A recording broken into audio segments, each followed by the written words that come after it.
Hello student, welcome to career one classes. आज हम number system का सेकेंड लेक्चर स्टार्ट करेंगे, जिसमें हम लोग पढ़ने वाले हैं natural numbers, zero number, whole numbers, integers, even numbers और ऑड नंबर्स। तो ये सभी नंबर्स एक एक करके पढ़ने वाले हैं। तो चलिए स्टार्ट करते हैं नेचुरल नंबर्स। नेचुरल नंबर्स को हम काउंटिंग नंबर भी कहते हैं। हम सभी लोग अपने डेली लाइफ में कहीं न कहीं काउंटिंग करते रहते हैं।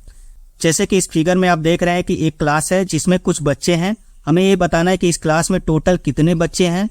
तो इसके लिए हमें क्या करना होगा, काउंटिंग करना होगा। जैसे कि 1 2 3 4 5 6 7 8 9 10। तो इस तरह से हम काउंटिंग करेंगे, जितने बच्चे होंगे वहाँ तक काउंटिंग करेंगे। क्लियर है। दूसरे फिगर में हम देख रहे हैं कि एक बास्केट है जिसमें कुछ एप्पल्स हैं। इसे भी हम बिल्कुल इसी तरह से काउंट करेंगे, 1 2 3 4 5 6 7 8 9 डॉट डॉट डॉट। तो इस काउंटिंग नंबर्स को ही नेचुरल नंबर्स कहते हैं।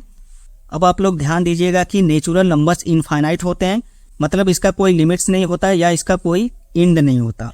इस वर्ड में बहुत सी ऐसी चीज़ें हैं जो कि एक लिमिट्स में है और बहुत सी ऐसी चीज़ें हैं जिसका कोई लिमिट्स नहीं है। जो चीज़ें लिमिट्स में हैं वो काउंटेबल हैं, जैसे कि क्लास में कितने बच्चे हैं, बास्केट में कितने एप्पल्स हैं, ये सभी काउंटेबल्स हैं। इसी तरह से जो चीज़ें लिमिट्स में नहीं है वो काउंटेबल नहीं है, जैसे कि महासागर में कितने लीटर या मिलीलीटर पानी होंगे या कितने ड्रॉप पानी होंगे, क्या ये काउंटेबल है? नहीं है। इसी तरह से हम कह सकते हैं कि इस वर्ड में टोटल कितने पेड़ पौधे, फल, पत्तियाँ, जीव जंतु होंगे, तो कोई भी इसे काउंट नहीं कर सकता। तो इसलिए हम कह सकते हैं कि नेचुरल नंबर्स इनफाइनाइट होते हैं, इसकी कोई लिमिट्स नहीं होती। तो इस नेचुरल नंबर्स को इस नंबर लाइन पर रिप्रेजेंट किया गया है। यहाँ पर देख रहे हैं, जीरो के राइट में पॉजिटिव नंबर्स होते हैं और जीरो के लेफ्ट में नेगेटिव नंबर्स होते हैं।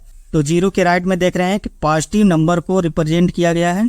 तो ये 1 से लेकर इनफाइनाइट तक ये क्या है, नेचुरल नंबर्स हैं और इस नंबर्स लाइन पर रिप्रेजेंट किया गया है। तो इसमें कुछ छोटे छोटे क्वेश्चन हैं, इस क्वेश्चन को देख लेते हैं। स्मॉलेस्ट नेचुरल नंबर, हमें पता है नेचुरल नंबर 1 से स्टार्ट होता है। तो स्मॉलेस्ट नेचुरल नंबर क्या होंगे? 1 होंगे। स्मॉलेस्ट ऑड नेचुरल नंबर्स और स्मॉलेस्ट इवन नेचुरल नंबर। तो ऑड नंबर और इवन नंबर क्या होते हैं? जो नंबर 2 से डिवाइड्स होते हैं उसे इवन नंबर्स कहते हैं, जो नंबर 2 से डिवाइड्स नहीं होते उसे हम ऑड नंबर कहते हैं। जैसे कि इसमें देख रहे हैं 1 3 5 7 9, इस तरह के जो नंबर्स हैं ये 2 से डिवाइड नहीं हो रहे हैं, ठीक है। और 2 4 6 8 10, इस तरह के जो नंबर हैं ये 2 से डिवाइड हो रहे हैं। तो जो 2 से डिवाइड हो रहे हैं उसे हम इवन नंबर कहेंगे, जो 2 से डिवाइड नहीं हो रहे उसे हम ऑड नंबर कहेंगे। तो इसमें देखो ऊपर वाला जो है 2 से डिवाइड नहीं हो रहा, तो ये क्या होंगे? ऑड नंबर होंगे।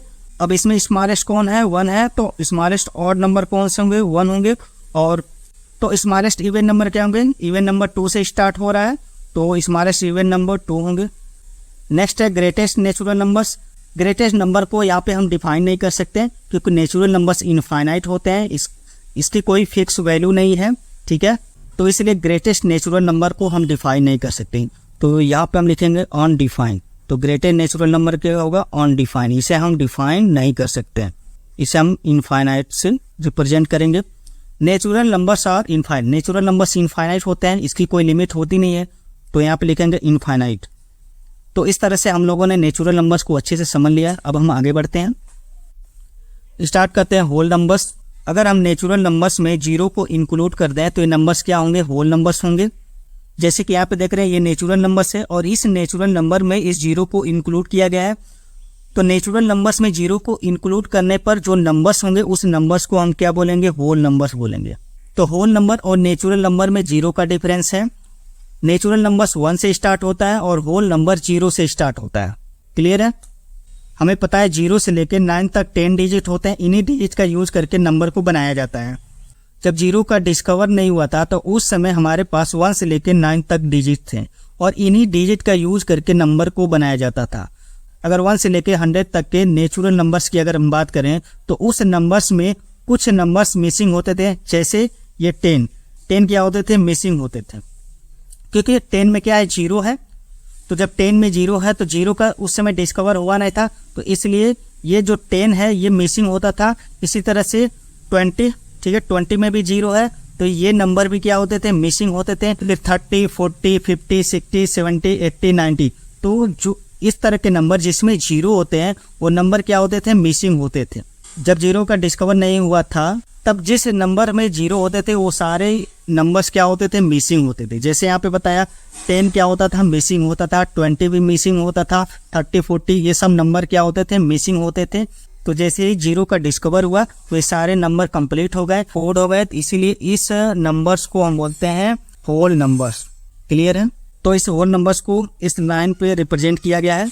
तो यहाँ देख पा रहे हैं कि जो होल नंबर्स होता है जीरो से स्टार्ट होता है और इनफाइनाइट की ओर एक्सटेंड करता है। क्लियर है? तो इसमें कुछ छोटे छोटे क्वेश्चन है, इस क्वेश्चन को भी डिस्कस कर लेते हैं। स्मॉलेस्ट होल नंबर, तो स्मॉलेस्ट होल नंबर जीरो से स्टार्ट होता है, तो स्मॉलेस्ट होल नंबर क्या होंगे, जीरो होंगे। नेक्स्ट है स्मॉलेस्ट ऑड होल नंबर, तो स्मॉलेस्ट ऑड होल नंबर क्या होंगे, 1 होंगे। स्मॉलेस्ट इवन होल नंबर, यहाँ पे ध्यान देना कि नेचुरल नंबर में स्मॉलेस्ट होल नंबर क्या था, 2 था, बट इसमें क्या होगा, 0, क्योंकि 0 भी होल नंबर की तरह ट्रीट करता है, तो इसलिए स्मॉलेस्ट होल नंबर क्या होगा, 0 होगा। नेक्स्ट है ग्रेटेस्ट होल नंबर, तो ग्रेटेस्ट होल नंबर डिफाइन नहीं करेगा क्योंकि होल नंबर्स भी क्या होता है, इनफाइनाइट होते हैं, तो ग्रेटेस्ट होल नंबर अनडिफाइंड होगा। नेक्स्ट है whole numbers are infinite, whole numbers भी क्या होते हैं, इनफाइनाइट होते हैं। तो जितने भी नंबर्स हैं वो सारे नंबर्स क्या हैं, इनफाइनाइट हैं। क्लियर है? All natural numbers are whole number, सभी नेचुरल नंबर्स क्या होते हैं, होल नंबर्स होते हैं। अगर इसी के जस्ट उल्टा पूछा जाए कि all whole numbers are natural number, तो ये क्या होगा, स्टेटमेंट फॉल्स होगा क्योंकि 0 नेचुरल नंबर्स नहीं होता। क्लियर है? तो होल नंबर्स अच्छे से हम लोगों ने समझ लिया है। अब हम स्टार्ट करेंगे 0 नंबर। स्टार्ट करते हैं 0 नंबर। तो इसमें हम देखेंगे 0 की वैल्यू क्या है और इसका इंपॉर्टेंस क्या है। मान लीजिए कोई नंबर लेते हैं, 1 ले लेते हैं। अगर हम 1 के आगे 0 लिखेंगे तो इसकी वैल्यू क्या होगी, अगर 1 के बाद 0 लिखें तो इसकी वैल्यू क्या होगी। अगर हम 1 के पहले 0 लिखते हैं तो इसकी वैल्यू 1 ही होगी। अगर 1 के बाद 0 लिखते हैं तो इसकी वैल्यू क्या हो जाएगी, 10 हो जाएगी। अगर 1 के बाद एक और 0 लिखते हैं तो इसकी वैल्यू क्या हो जाएगी, 100 हो जाएगी। एक और 0 लिखते हैं तो इसकी वैल्यू क्या होगी, 1000 हो जाएगी। अगर यहाँ पे हम एक 0 और लेते हैं तो इसकी वैल्यू 1 ही होगी। जितने भी 0 यहाँ पे लेंगे इसकी वैल्यू 1 ही होगी, लेकिन इसकी वैल्यू क्या होगी, चेंजेज होती रहेगी। अगर एक 0 लेंगे तो इसकी वैल्यू 10, 2 0 लेंगे तो इसकी वैल्यू 100 हो जाएगी। अगर 3 0 लेंगे तो इसकी वैल्यू 1000 हो जाएगी। अगर एक और 0 लेंगे तो इसकी वैल्यू 10,000। तो इस तरह से इसकी वैल्यू बढ़ती जाएगी।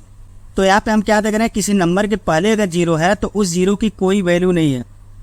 ठीक है? अगर हम किसी नंबर के बाद 0 लिखते हैं तो उसकी वैल्यू चेंज होती है। अगर किसी नंबर के बीच में या बाद में कोई 0 है तो उसकी कोई ना कोई वैल्यू है। क्लियर है? तो यहाँ पे कुछ पॉइंट्स हैं, इस पॉइंट को डिस्कस कर लेते हैं। 0 is non negative and non positive number, 0 न तो निगेटिव होता है और न ही पॉजिटिव होता है। 0 इज अ इंटीजर, 0 एक इंटीजर होता है। 0 इज अ होल नंबर, 0 क्या होता है, एक होल नंबर होता है। 0 is not a counting number, 0 counting numbers नहीं होता है। नेक्स्ट है डिस्कवर ऑफ 0, तो 0 का डिस्कवर किसने किया था, 0 का डिस्कवर आर्यभट्ट ने किया था। तो 0 की भी एक अलग ही हिस्ट्री है, तो उसका हम अलग से एक वीडियो बनाकर अपलोड कर देंगे। अब हम देखते हैं इंपॉर्टेंट रोल ऑफ 0। तो 0 का क्या इंपॉर्टेंट रोल है ये हम देखेंगे। जैसे यहाँ पे हमने n को नॉन 0 नंबर लिया है, मतलब जो n है 0 नहीं होगा, बाकी सभी नंबर्स हो गए, मतलब पॉजिटिव नंबर भी होगा, निगेटिव नंबर होगा, बट 0 नहीं होगा।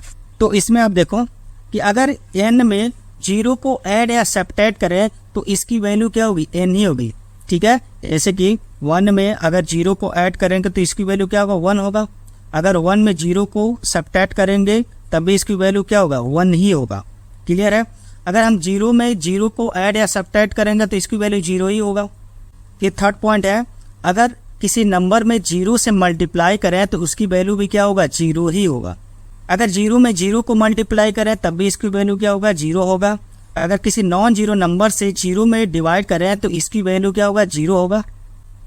अगर किसी नंबर्स में 0 से डिवाइड करें तो इसकी वैल्यू डिफाइन नहीं करेगा, तो मतलब ये अनडिफाइंड होगा। तो अनडिफाइंड को हम इनफाइनाइट से रिप्रेजेंट करते हैं। इसी तरह से 0 में भी अगर 0 से डिवाइड करें तो ये भी वैल्यू अनडिफाइंड होगा। ठीक है? क्लियर है? अगर 0 के पावर में कोई नंबर्स है तो उसकी वैल्यू क्या होगी।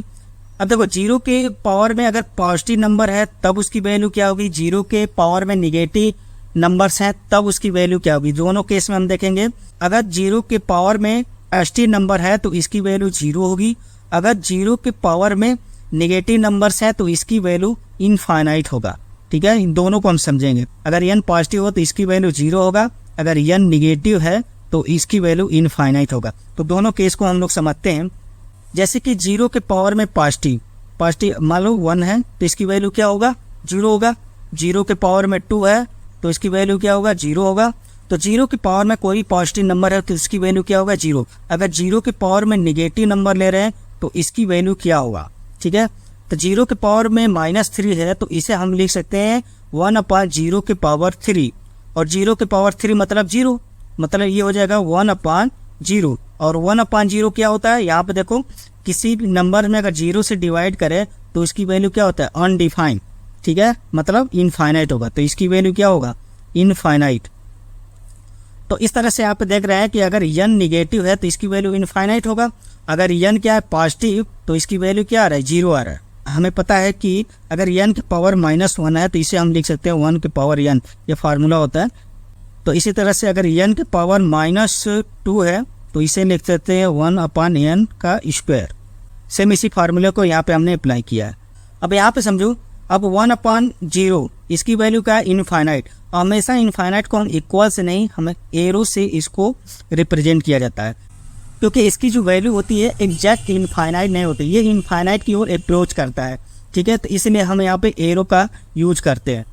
अब नेक्स्ट पॉइंट है n के पावर 0। किसी भी नंबर के पावर में अगर 0 है तो उसकी वैल्यू क्या होगी, 1 होगी, चाहे वो नंबर निगेटिव हो या पॉजिटिव। अगर उसके पावर में 0 है तो उसकी वैल्यू क्या होगी, 1 होगी।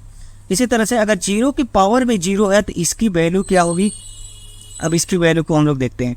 अगर 0 के पावर में 0 है तो इसकी वैल्यू 1 होगी या अनडिफाइंड होगा, तो इसकी वैल्यू अनडिफाइंड होगा। तो इसको हम 1 मिनट में प्रूव कर देते हैं कि इसकी वैल्यू अनडिफाइंड होगी। 0 के पावर 0, ठीक है, इसकी वैल्यू क्या है, अनडिफाइंड। इसे हमें प्रूव करना है। 0 के पावर में 0 है तो हम इस 0 को लिख सकते हैं 1 - 1, या जैसे 1 - 1 क्या होगा, 0 होगा। 2 - 2 क्या होगा, 0 होगा। तो हम कोई भी लिख सकते हैं, ठीक है। तो हमने क्या किया, 0 को 1 - 1 लिख दिया, और इसे हम क्या कर सकते हैं, 0 के पावर 1 लिख सकते हैं, फिर इंटू अगर a के पावर m - n है तो इसे हम लिख सकते हैं a के power m dot into dot मतलब इंटू a के पावर -n, ठीक है। और यहाँ पे हमने बताया n के पावर -1 है तो ये क्या होगा, 1/n हो जाएगा। तो इसी तरह से ये 1/a के पावर n हो जाएगा। तो इसे हम लिख सकते हैं a के पावर m इंटू 1/a के पावर n, ठीक है। और इसे हम लिख सकते हैं a के power m divide by a के पावर n। तो इसी तरह से 0 के पावर 1 - 1 इसे हम लिख सकते हैं 0 के पावर 1 इंटू 0 के पावर -1, और इस 0 को हम नीचे लेंगे तो 0 के पावर 1 इंटू 1/0 के पावर 1। तो इसका मतलब ये क्या होगा, 0 के पावर 1 डिवाइड बाई 0 के पावर 1, मतलब ये तो 0 डिवाइड बाई 0 होगा। तो कौन सा केस बन रहा है, ये वाला केस बन रहा है। तो 0 डिवाइड बाई 0 तो मतलब क्या होगा, अनडिफाइंड होगा। इस तरह से आप देख पा रहे हैं कि हमने 0 के पावर 0 को यहाँ पे प्रूव कर दिया कि इसकी जो वैल्यू होगी अनडिफाइंड होगी, ठीक है। तो यहाँ तक हमें 0 नंबर के बारे में अच्छे से क्लियर हो गया। नेक्स्ट क्लास में हम इंटीजर स्टार्ट करेंगे।